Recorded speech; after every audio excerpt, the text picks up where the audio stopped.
आज हम लोग एक बार फिर से मिशन शिक्षा संवाद की पढ़ाई से प्रतियोगिता की टीम में उपस्थित हुए हैं। आप लोगों का फिर से एक बार बहुत बहुत स्वागत।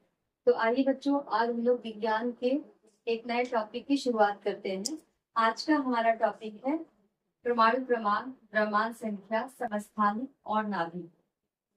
परमाणु किसी तत्व का वह सबसे छोटा कण जो उस तत्व के सभी रासायनिक गुणों को प्रदर्शित करता है परमाणु कहलाता है। जैसे हाइड्रोजन का परमाणु, ऑक्सीजन का परमाणु। पहले के वैज्ञानिक जैसे कि डाल्टन ने अपने परमाणु मॉडल को देने के लिए उन्होंने जो प्रयोग किया था, उनके अकॉर्डिंग परमाणु अविभाज्य कण था। परंतु बाद में 20वीं शताब्दी में नए नए वैज्ञानिकों ने शोध करके उनके इस सिद्धांत को, उनकी इस धारणा को गलत साबित किया। परमाणु अविभाज्य नहीं बल्कि परमाणु को विभाजित किया जा सकता है। परमाणु की संरचना। परमाणु के मुख्य 3 कण होते हैं। इलेक्ट्रॉन, जिस पर की ऋण आवेश होता है और इसे स्मॉल ई से प्रदर्शित करते हैं। ये नाभिक के बाहर होता है। इलेक्ट्रॉन नाभिक के बाहर चारों तरफ कक्षाओं में चक्कर लगाता हुआ ऋण आवेशित कण होता है। नाभिक के अंदर प्रोटॉन होते हैं जो कि स्मॉल पी से निरूपित किया जाता है, जिसको उस पर धन आवेश होता है और ये नाभिक के अंदर होते हैं। न्यूट्रॉन के ऊपर कोई आवेश नहीं होता, उसे स्मॉल एन से प्रदर्शित करते हैं और ये भी नाभिक के अंदर होता है। इस प्रकार हम कह सकते हैं कि स्मॉल एन न्यूट्रॉन और स्मॉल पी प्रोटॉन दोनों को मिलाकर नाभिक बनता है, जो कि न्यूक्लियॉन कहलाता है।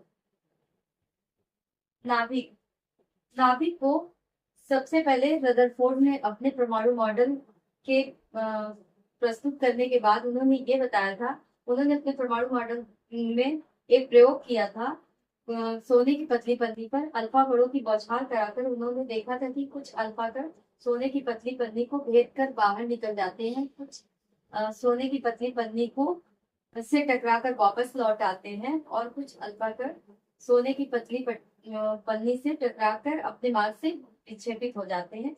इस प्रकार उन्होंने यह निष्कर्ष निकाला कि जो अल्फा कण परमाणु से टकराकर वापस आते, पन्नी से टकराकर वापस आते हैं, तो उन्होंने यह निष्कर्ष निकाला कि किसी भी तत्व के परमाणु में एक मध्य में एक ठोस भाग होता है, जिसको उन्होंने नाभिक का नाम दिया। तो परमाणु का मध्य भाग नाभिक कहलाता है। नाभिक में प्रोटॉन तथा न्यूट्रॉन पाए जाते हैं। इन्हें मिलाकर न्यूक्लियॉन बनता है, न्यूक्लियॉन कहते हैं। परमाणु क्रमांक। किसी तत्व के परमाणु के नाभिक में उपस्थित प्रोटॉनों की संख्या को परमाणु क्रमांक कहते हैं। अर्थात किसी तत्व के नाभिक में जितने प्रोटॉनों की संख्या होगी उतने ही परमाणु क्रमांक होंगे और परमाणु क्रमांक को Z से दर्शाते हैं। उदासीन परमाणु में प्रोटॉन की संख्या बराबर इलेक्ट्रॉनों की संख्या। अर्थात ऑक्सीजन, अगर ऑक्सीजन में प्रोटॉनों की संख्या 8 है तो परमाणु क्रमांक भी उसका 8 होगा और उसमें इलेक्ट्रॉनों की संख्या भी 8 होगी। आइए अब हम लोग द्रव्यमान संख्या के बारे में जानते हैं। द्रव्यमान संख्या, मास नंबर। किसी तत्व के परमाणु के नाभिक में उपस्थित प्रोटॉनों तथा न्यूट्रॉनों की संख्या के योग को द्रव्यमान संख्या कहते हैं। किसी तत्व के परमाणु के नाभिक में उपस्थित प्रोटॉन तथा न्यूट्रॉन की कुल संख्या का योग द्रव्यमान संख्या कहलाता है। इसे A से प्रदर्शित करते हैं। अतः द्रव्यमान संख्या A बराबर प्रोटॉन की संख्या प्लस न्यूट्रॉन की संख्या। उदाहरण 1H1, ये हाइड्रोजन का 1H1, इसका मतलब ये हो गया कि वह हाइड्रोजन में एक परमाणु क्रमांक है इसका और एक इसका द्रव्यमान संख्या है। इसी तरह हीलियम में 2He4, 2 इसका परमाणु क्रमांक है और 4 इसका द्रव्यमान संख्या है। ऑक्सीजन में 8 इसका परमाणु क्रमांक है और 16 इसकी द्रव्यमान संख्या है। सोडियम का संकेत Na है, इसका परमाणु क्रमांक 11 है और इसकी द्रव्यमान संख्या 23 है। इस प्रकार हम लोग द्रव्यमान संख्या के बारे में समझ सकते हैं कि द्रव्यमान संख्या किसी परमाणु के नाभिक में उपस्थित प्रोटॉन तथा न्यूट्रॉन की संख्या के योग को कहते हैं। मान लिया ये कोई परमाणु और इसके नाभिक में जो प्रोटॉन और न्यूट्रॉन होते हैं उनकी संख्या के योग को हम द्रव्यमान संख्या कहते हैं। और नाभिक के बाहर चारों ओर जो इलेक्ट्रॉन कक्षाओं में चक्कर लगाते हैं, ये इलेक्ट्रॉन होते हैं, इलेक्ट्रॉनों की संख्या होती है। और नाभिक के अंदर जो प्रोटॉन की संख्या होती है वो इलेक्ट्रॉन की संख्या के बराबर होती है। जितने इलेक्ट्रॉन होते हैं नंबर ऑफ इलेक्ट्रॉन जितने होते हैं उतने ही नंबर ऑफ प्रोटॉन होते हैं, और इसी को प्रोटॉन की संख्या को ही परमाणु क्रमांक कहते हैं, जिसे Z से निरूपित करते हैं। परंतु द्रव्यमान संख्या मास प्रोटॉन प्लस न्यूट्रॉन की संख्या का योग होता है, और इसे A से प्रदर्शित करते हैं। समस्थानिक आइसोटोप्स किसी तत्व के वे परमाणु जिनकी परमाणु संख्या समान होती है परंतु द्रव्यमान संख्या भिन्न होती है, समस्थानिक कहलाते हैं।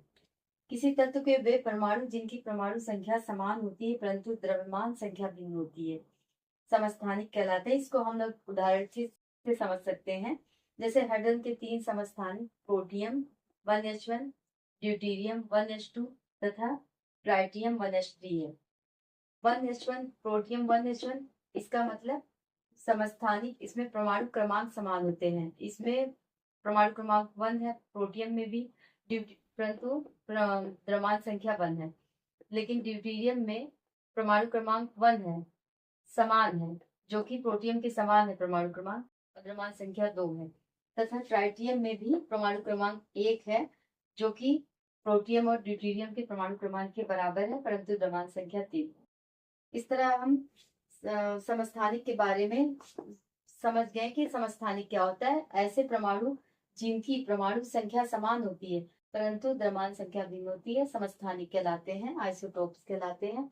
अगर हमें किसी परमाणु से न्यूट्रॉनों की संख्या ज्ञात करनी है तो हम उसके एटॉमिक मास से, यानी कि नंबर ऑफ द्रव्यमान संख्या से हम प्रोटॉन की संख्या, या कह सकते हैं कि परमाणु क्रमांक को घटाकर हम उसकी न्यूट्रॉनों की संख्या को ज्ञात कर सकते हैं।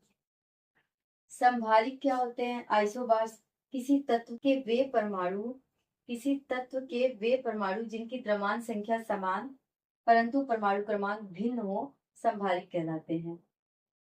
किसी तत्व के वे परमाणु जिनकी द्रव्यमान संख्या समान, इसका मतलब, इसको हम एग्जाम्पल से देख सकते हैं कि कार्बन 6 परमाणु क्रमांक है परंतु इसका द्रव्यमान संख्या 14 है। इसी तरह नाइट्रोजन का परमाणु क्रमांक 7 है, जो कि भिन्न है, परमाणु क्रमांक दोनों का भिन्न है परंतु द्रव्यमान संख्या नाइट्रोजन का भी 14 है। इसी तरह कैल्शियम और आर्गन में हम समझ सकते हैं कि परमाणु क्रमांक 20 है, द्रव्यमान संख्या 40 है। तो कैल्शियम का आर्गन में परमाणु क्रमांक 18 है और द्रव्यमान संख्या 40 है। अगर हमें कैल्शियम में न्यूट्रॉनों की संख्या ज्ञात करनी हो तो हम 40 से 20 को घटा देंगे। 40 इसका द्रव्यमान संख्या है, द्रव्यमान संख्या से 20 इसका परमाणु क्रमांक यानी कि प्रोटॉनों की संख्या है, इसको माइनस करेंगे तो हमें न्यूट्रॉन की संख्या मालूम हो जाएगी। उदाहरण के लिए कार्बन और नाइट्रोजन से हम समझ सकते हैं, कैल्शियम और आर्गन से समझ सकते हैं कि संभारिक क्या है। संभारिक में परमाणु द्रव्यमान संख्या समान होती है परंतु परमाणु क्रमांक भिन्न होते हैं। समन्यूट्रॉनिक आइसोटोन्स, समन्यूट्रॉनिक वे परमाणु होते हैं, जैसा कि नाम से ही स्पष्ट है, समन्यूट्रॉनिक, सम मींस समान, न्यूट्रॉनिक मींस न्यूट्रॉन। ऐसे परमाणु जिनमें न्यूट्रॉनों की संख्या समान होती है परंतु द्रव्यमान संख्या भिन्न होती है, परमाणु क्रमांक भिन्न होता है, उन्हें हम समन्यूट्रॉनिक कहते हैं। जैसे सी में कार्बन की परमाणु क्रमांक 6 है और द्रव्यमान संख्या 14 है। नाइट्रोजन में परमाणु क्रमांक 7 है और द्रव्यमान संख्या 15 है। तो समन्यूट्रॉनिक में कार्बन और नाइट्रोजन से हम कैसे समझेंगे कि कार्बन और नाइट्रोजन में न्यूट्रॉनों की संख्या बराबर है, जिसकी वजह से हम इसे समन्यूट्रॉनिक कहते हैं। तो आइए हम लोग एक उसी सूत्र का प्रयोग करते हैं न्यूट्रॉनों की संख्या ज्ञात करने के लिए। न्यूट्रॉन की संख्या,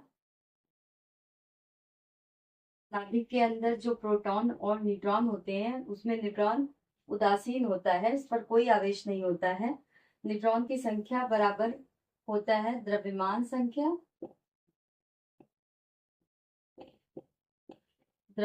संख्या, नाभिक में उपस्थित न्यूट्रॉन और प्रोटॉन की कुल संख्या को द्रव्यमान संख्या कहते हैं। द्रव्यमान संख्या से हम परमाणु क्रमांक को घटाते हैं।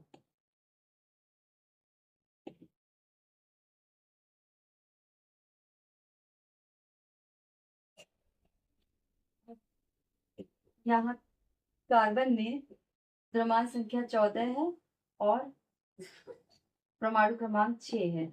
14 से 6 को घटाएंगे 8 आएगा। और इसी तरह नाइट्रोजन में न्यूट्रॉन की संख्या ज्ञात करना होगा तो इसके द्रव्यमान संख्या 15 से हम 7 को घटाएंगे तो भी 8 आएगा। इस प्रकार हम कह सकते हैं कि कार्बन और नाइट्रोजन दोनों में न्यूट्रॉनों की संख्या समान है, इसीलिए इसे समन्यूट्रॉनिक कहा गया। इसके अलावा हम लोग और भी कुछ जानेंगे, जैसे कि इलेक्ट्रॉन की खोज किसने की। इलेक्ट्रॉन की खोजकर्ता कौन थे?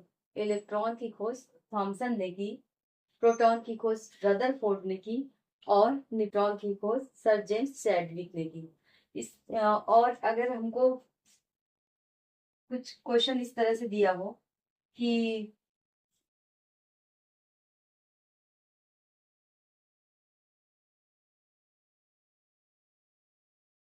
न्यूट्रॉन की संख्या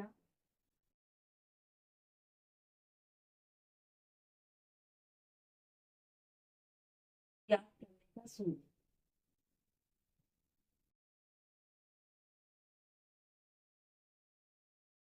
तो हम क्या लिखेंगे? न्यूट्रॉन की संख्या ज्ञात करने का सूत्र हम यही लिखेंगे, न्यूट्रॉन की संख्या बराबर द्रव्यमान की संख्या माइनस परमाणु क्रमांक। और अगर हमें प्रोटॉन की संख्या ज्ञात करनी हो तो प्रोटॉन की संख्या परमाणु क्रमांक के बराबर होता है और इलेक्ट्रॉनों की संख्या भी परमाणु क्रमांक के बराबर होता है।